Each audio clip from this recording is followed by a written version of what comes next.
Exactly any permutations and combinations we have to be prepared 360-degree యాంగిల్లో prepare అయి ఉండాలి.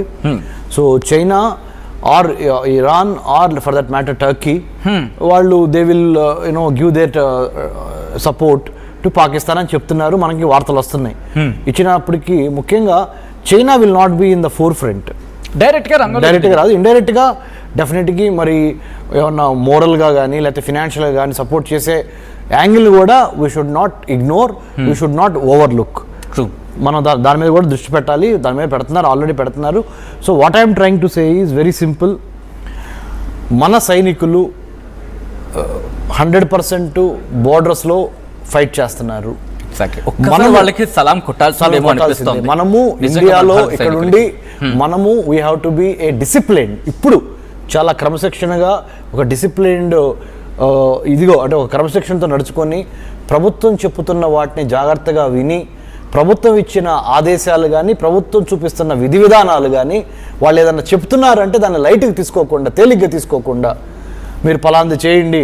Civil defence మాక్ డ్రిల్లో భాగంగా మీకు ఒక సైరన్ వస్తుంది. ఆ సైరన్ వచ్చినప్పుడు ఎలా తలదాచుకోవాలి, ఎంతసేపు జాగ్రత్తగా ఉండాలి, తర్వాత ఇంకా ఏదన్నా ఇంపార్టెంట్ పెద్ద పెద్ద వైటల్ ఇన్స్టలేషన్స్ అంటారు. అవును, అంటే సింబాలిక్ టార్గెట్స్ అని ఉంటాయి కొన్ని. అంటే that could be the temple of democracy, that could be the Reserve Bank, that could be assembly, that could be education institutions or మన ammunition centres, vital installations, ports, airports, rocket launching centres, whatever. వీటిని కూడా మనం జాగ్రత్తగా కాపాడుకునే ప్రయత్నం చేయాలి. వాటిని అంటే ఇక్కడ ఒక మాట వినిపిస్తుంటుంది, సామాన్య పౌరుడిగా మనం కాపాడగలమా? మనం కాపాడలేము. మనం ఏం చేయాలి అంటే ప్రభుత్వం చెప్పిన మీరు ఈ టైంలో బయటికి రావద్దు అంటే బయటికి రాబాకండి. మీరు ఈ టైంలో మీరు ప్రభుత్వానికి సహకరించి ఎక్కువ ట్రాఫిక్ కానీ ఎక్కువ రద్దీ ఉన్న ప్రాంతాల్లో తిరగొద్దు. ఎగ్జాంపుల్ తిరగొద్దు అంతే. So you should not take it lightly. ఇక్కడ నేను చిన్న ఇంటరప్ట్ అయ్యే ప్రయత్నం చేస్తాను. సాధారణంగా ఏమవుతుందంటే, ఎందుకంటే ఊర్లలో ఉన్న వాళ్ళం, అలాంటి వాళ్ళం, ఊర్ల నుంచి వచ్చిన వాళ్ళు ఉన్నాం. సో మాకు కొన్ని సందర్భాలు ఎలా ఉంటుందంటే, నేను ఎక్కడో మారుమూల గ్రామంలో ఉన్నాను కదా, ఏ ఊర్లోనూ ఉన్నాను కదా, ఇక్కడికి వచ్చి బాంబు వేస్తాడా, వాడు ఎక్కడికి వచ్చి ఏం చేస్తాడు, ఈ ఇంటి నుంచి ఆ ఇంటికి కదా వెళ్ళాలి, 2 నిమిషాలే కదా, ఇటువంటి థాట్ అనేది ఉంటుంది. 100% వాళ్ళు కూడా కీలకమైన స్థావరాల్లోనే బాంబింగ్ చేయడానికి ప్రయత్నం చేస్తారు. కానీ తక్కువ జనాభా ఉండి తక్కువ ఇది ఉన్న చోట వాళ్ళు they don't want to do it, hour enemy also. So ముఖ్యంగా మన స్ట్రాటజిక్గా అంటే వ్యూహాత్మకంగా ఆలోచించినప్పుడు వైటల్ ఇన్స్టలేషన్స్ అంటారు ఇంగ్లీష్లో. అంటే మానవుడి శరీరంలో ముఖ్యమైన అవయవాలు ఎట్లానో ఆర్గాన్స్, అలాంటి దేశానికి సంబంధించిన ముఖ్యమైన ప్రదేశాల్లో వాళ్ళు దెబ్బతీయడానికి ప్రయత్నం చేస్తారు ఎనిమి. నేను ఇక్కడ మళ్ళీ మీకు ఇంటరప్ట్ అవుతున్నాను, ఎందుకంటే నేను జీడి బక్షి గారు మాట్లాడుతున్న సందర్భంలో ఆయన ఒక మాట అన్నారు, పాకిస్తాన్ విషయంలో కాస్త జాగ్రత్తగా ఉండాలి, ఎందుకంటే వాళ్ళు లక్ష్యాలు ఒక చోటు ఉంటాయి, పడేది ఒక చోటు పడుతూ ఉంటుంది, కాబట్టి గవర్నమెంట్ చెప్పేవి డైరెక్ట్గా ఫాలో అవ్వాల్సిన పరిస్థితి ఉందని చెప్పి. నిజమా పాకిస్తాన్ విషయంలో అటువంటి సందర్భం? 100%. పాకిస్తాన్ ఇప్పుడు ఒక అడవిలో ఉంటుంది, అడవిలో జంతువులు ఉంటాయి, ఒక్కొక్క జంతువుకు ఒక్కొక్క స్వభావం ఉంటుంది. అవును. సో పాకిస్తాన్ గుంట నక్క, it's a jackal, fox. So obviously it will do all the tricks, dirty tricks.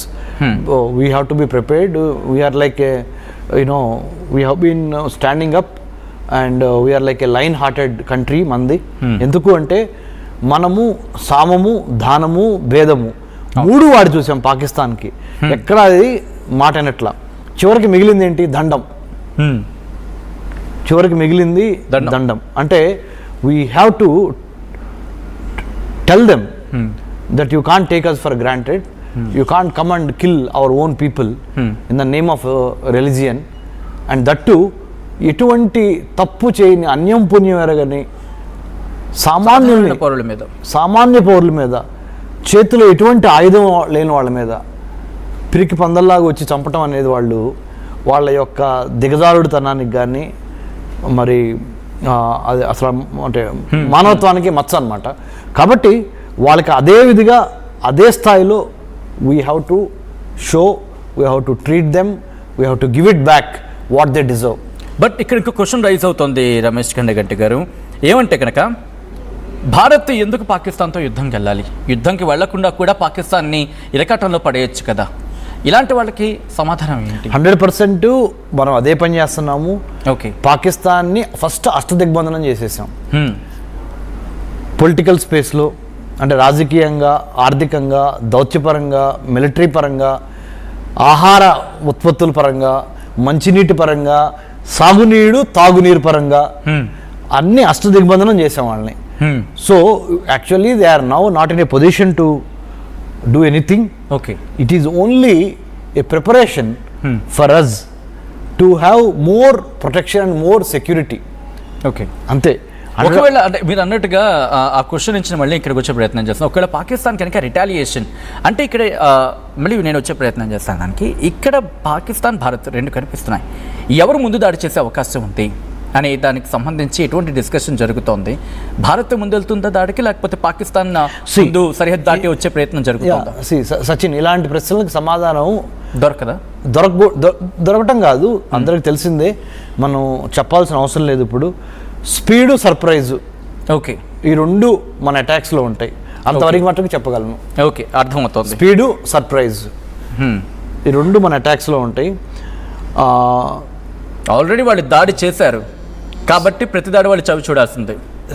100% we're going to hit them where it hurts more. Okay, okay, got it. So అర్థమవుతుంది అనుకుంటా చాలామందికి, ఇప్పటికే చాలా క్లారిటీ వచ్చుంటుంది చాలామందికి కూడా. బట్ ఇక్కడ ఇంకొక క్వశ్చన్ రైజ్ అవుతూ ఉంటుంది, ఇంత ఎర్లీగా భారత్ దాడి చేస్తుందా? ఎందుకంటే గతంలో 8 రోజులు తీసుకుంది, 12 రోజులు తీసుకుంది, ఇప్పుడు ఇంకా ఎక్కడెక్కడో కొంచెం సపోర్ట్ వస్తుంది, వీళ్ళు ఇంకా లేట్ చేస్తుంటే సపోర్ట్ వస్తుందని ఒక వర్షన్ అనిపిస్తుంది. అట్ ద సేమ్ టైం ఇంత ఎర్లీగా దాడి చేస్తుంది, కొంచెం ఆలోచించి కొంచెం టైం తీసుకుని వెళ్ళుంటే వాళ్ళు ఇంకా వీక్ అవుతారు, అప్పుడు కొడితే బాగుంటుంది అనేది ఏంటి, ఎటువంటి వ్యూహం ఉంది? అఫ్కోర్స్ మనం ఎంత మాట్లాడుకున్నా యాజ్ అన్ ప్రొఫెషనల్గా వాళ్ళకంటూ ఒక ఐడియా ఉంటుంది. సో ఎటువంటి వ్యూహం కనిపిస్తుంది మనకి? మిలిటరీ పరంగా భారత్ పాకిస్తాన్ మీద ఎప్పుడు దాడి చేయాలి అనేది we leave it to our military and defense forces, because Modi గారు కూడా అదే చెప్పారు. వాళ్ళకి పూర్తి సమాచారం ఉంది, పాకిస్తాన్ కదలికలు ఉన్నాయి. మనం ఇక్కడ కూర్చొని ఏదో ఊహించుకొని గెస్ చేయటం కన్నా let's invest hour full confidence and trust in our Indian armed forces, defence forces, intelligence forces. మనము అంతర్గతంగా భారతదేశం లోపల ఉన్నాం కాబట్టి మనం ఏం చేయాలి అంటే కేంద్ర